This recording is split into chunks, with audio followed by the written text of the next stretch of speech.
যদি কেউ নামাজ না পড়ে তার হুকুম কি? আমরা নিজের পক্ষ থেকে বললে আপনাদেরও জুলুম করব, বেনামাজি ভাইদেরও জুলুম করবো, তাই না?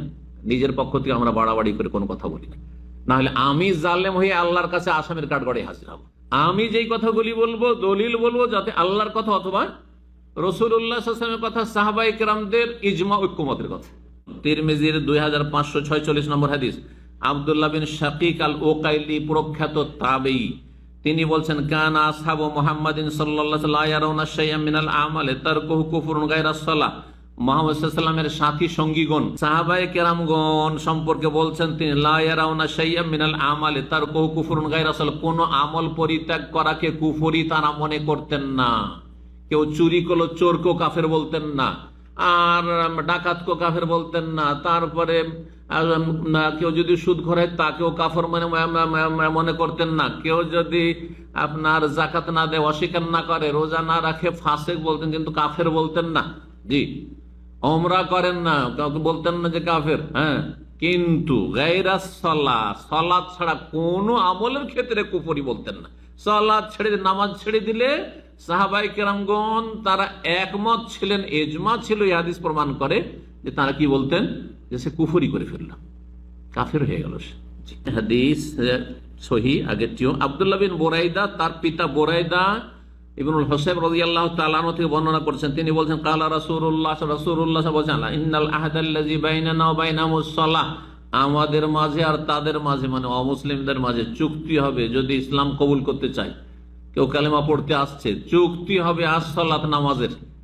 কেউ যদি আমাদের কাছে কালেমা পড়তে আসে যে আমি মুসলমান হব, তাহলে তাকে আমার চুক্তি, আমার উপর ফরজ, এই হাদিসের আলোকে বলবে 5 ওয়াক্ত নামাজ পড়তে হবে। যদি বলে ওইটা পারবো না, আপনি নিয়ে নেন, মাসে 500 রিয়াল নিয়ে নেন, কিন্তু নামাজ পড়তে পারবো না, বলছে মা আসসালাম, যাও, বিদায় যাও, তোমার ইসলাম কবুল না। কথা বোঝা গেছে?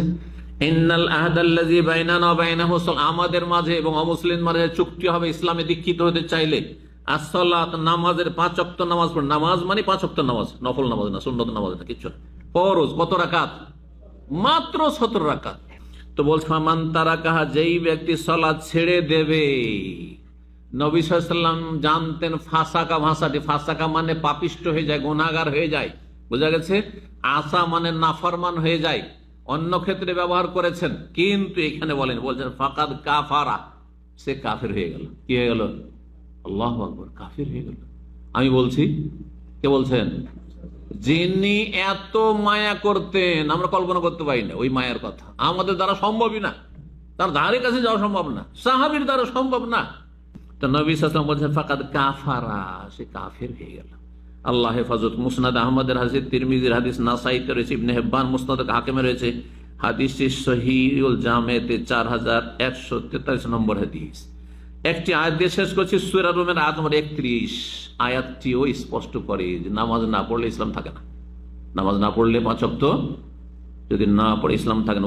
ওয়া আকিমুস সালাতা, নামাজ তোমরা কায়েম করো হে মুসলিম। ওয়ালা তাকুনু মিনাল মুশরিকিন, মুশরিকদের দলে ভর্তি হয়ে যেও না।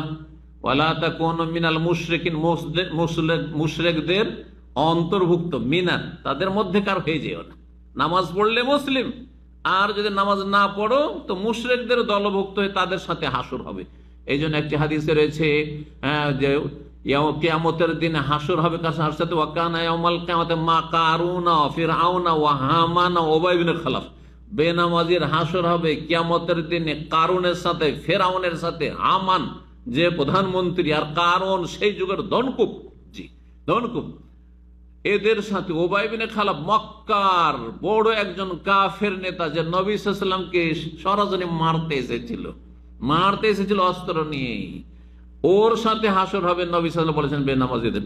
আল্লাহ বুঝার তৌফিক দান করুন। আবার স্মরণ করিয়ে দিচ্ছি, ওয়ালা তামুতুন্না ইল্লা ওয়া আনতুম মুসলিমুন, আপনারা মুসলিম না হয়ে মরবেন না। আর মুসলিম হয়ে থাকতে হয়, মাজারেও যাবেন না, দরগাতে যাবেন না, দুর্গাতে যাবেন না, পীরকেও সেজদা করে, জিন্দাকেও সেজদা করে, মুর্দাকেও সেজদা করবেন না।